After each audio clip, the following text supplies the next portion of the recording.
जब कोई व्यक्ति किसी भी परिस्थिति को नकारात्मक रूप से ही देखता है, नेगेटिव तरीके से ही देखता है, उसकी थिंकिंग का पैटर्न बिगड़ जाता है, उसके मन में बार-बार नेगेटिव विचार आने लगते हैं। वो कंट्रोल भी नहीं कर पाता उन विचारों पर।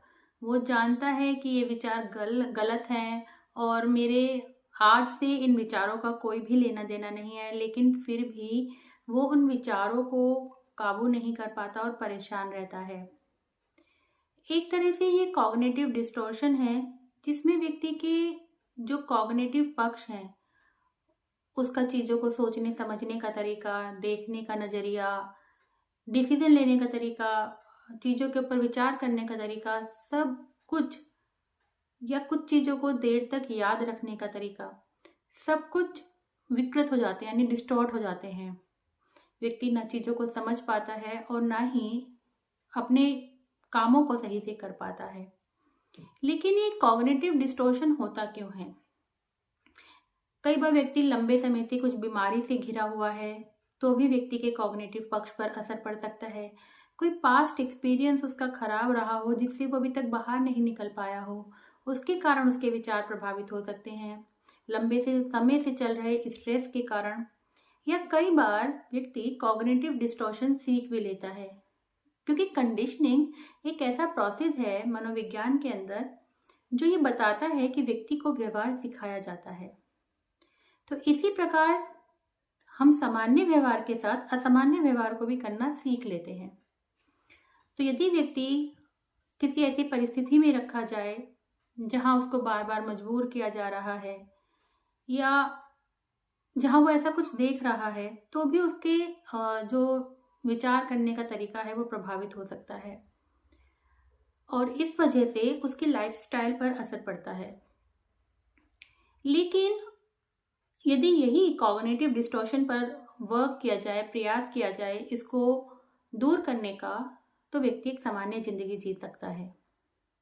हमारे एक्शन, हमारा व्यवहार, हमारे थॉट सब इंटर रिलेटेड है, यानी हमारे थॉट का हमारे व्यवहार पर असर पड़ता है और हमारे व्यवहार का हमारे एक्शन पर।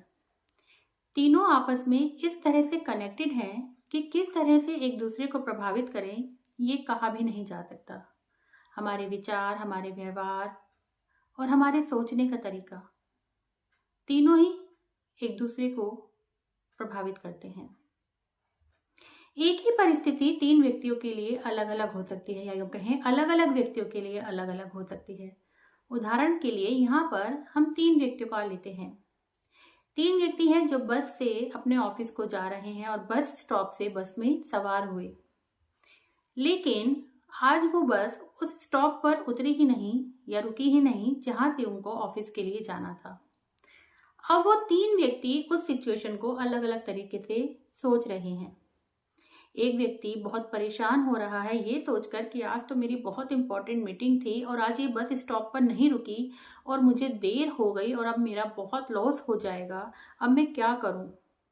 और वह इस कारण बहुत एग्रेसिव बिहेव करता है, कंडक्टर पर चिल्लाने लगता है कि बस स्टॉप पर क्यों नहीं रोकी, और बहुत ज़्यादा एग्रेशन को शो करने लगता है। और वहीं दूसरा व्यक्ति उदास हो जाता है, मेरे साथ तो हमेशा ही ऐसे होता है, आज मेरे जरूरी काम था तो बस भी स्टॉप पर नहीं रुकी, सुबह भी मेरे साथ ऐसा हुआ, कल भी मेरे साथ ऐसा हुआ कि मुझे बॉस ने गुस्सा करा, पता नहीं क्यों मेरे साथ ही रोज रोज ऐसा होता है। और इस कारण वो और ज्यादा परेशान हो रहा है और मन ही मन दुखी हो रहा है।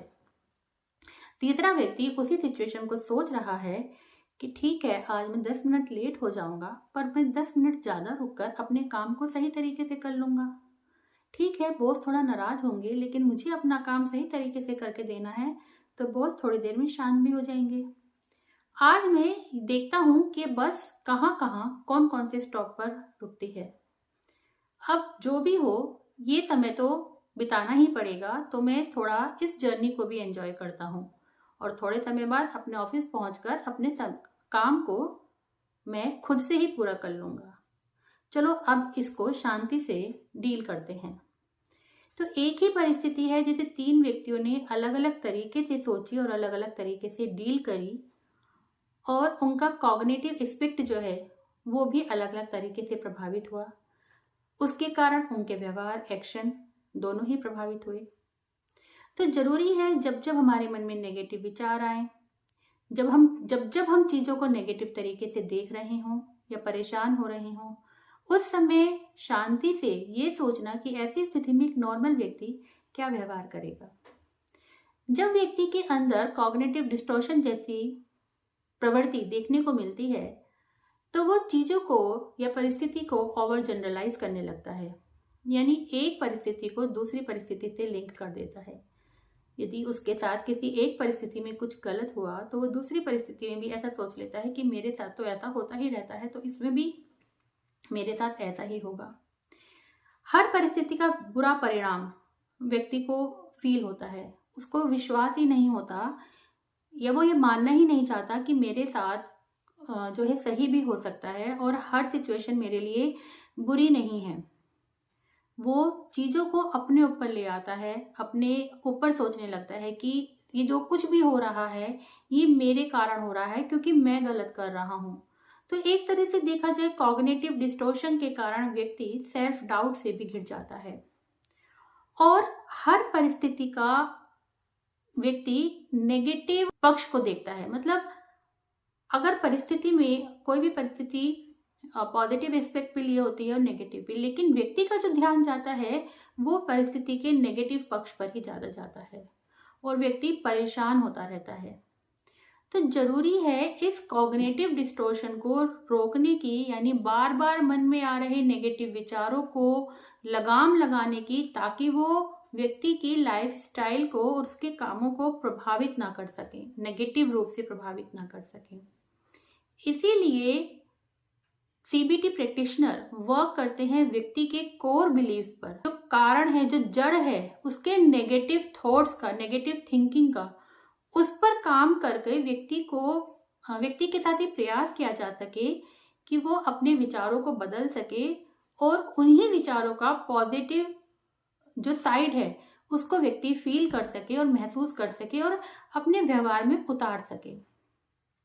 तो जब भी आपके साथ ऐसा हो रहा हो कि बार बार आपके मन में नेगेटिव विचार आ रहे हो, हर परिस्थिति आपको नेगेटिव दिख रही हो, उसके रिजल्ट आपको नेगेटिव दिख रहे हो, तो एक बार ये जानने का प्रयास कीजिए कि कोई भी व्यक्ति इस परिस्थिति में जो नॉर्मली बिहेव करता है वो किस तरह से डील करेगा। अपने नेगेटिव थॉट को चैलेंज कीजिए कि किस तरह से मैं इस परिस्थिति के पॉजिटिव एस्पेक्ट को देख सकता हूँ और उस पर वर्क कर सकता हूँ। दिन में 20 मिनट का समय कम से कम निकालिए कि आप अपने को योगा के लिए, मेडिटेशन के लिए टाइम दे सकें और अपने को पॉजिटिव एनवायरनमेंट में रखने का प्रयास कीजिए। यानी ऐसे लोगों से उचित दूरी बनाने का प्रयास कीजिए जो हमेशा आपको नेगेटिव गाइड करते हैं, नेगेटिव बातें कहते हैं या नेगेटिवली इन्फ्लुएंस करते हैं।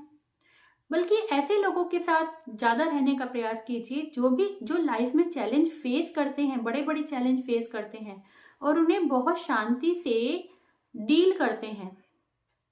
कोई भी परिस्थिति मेरे लिए कितनी हानिकारक हो सकती है इसको जानने का प्रयास कीजिए, क्योंकि अगर मान लीजिए कोई पास्ट एक्सपीरियंस है तो हमारे वर्तमान से कोई लेना देना नहीं है, लेकिन उस पास्ट एक्सपीरियंस के कारण हमारा वर्तमान प्रभावित हो रहा है, थिंकिंग प्रभावित हो रही है और इसके कारण हम काम भी ठीक से नहीं कर पा रहे, तो ये गलत है। इसलिए उन इरेलीवेंट थॉट्स को चैलेंज कीजिए और कंट्रोल करने का प्रयास कीजिए।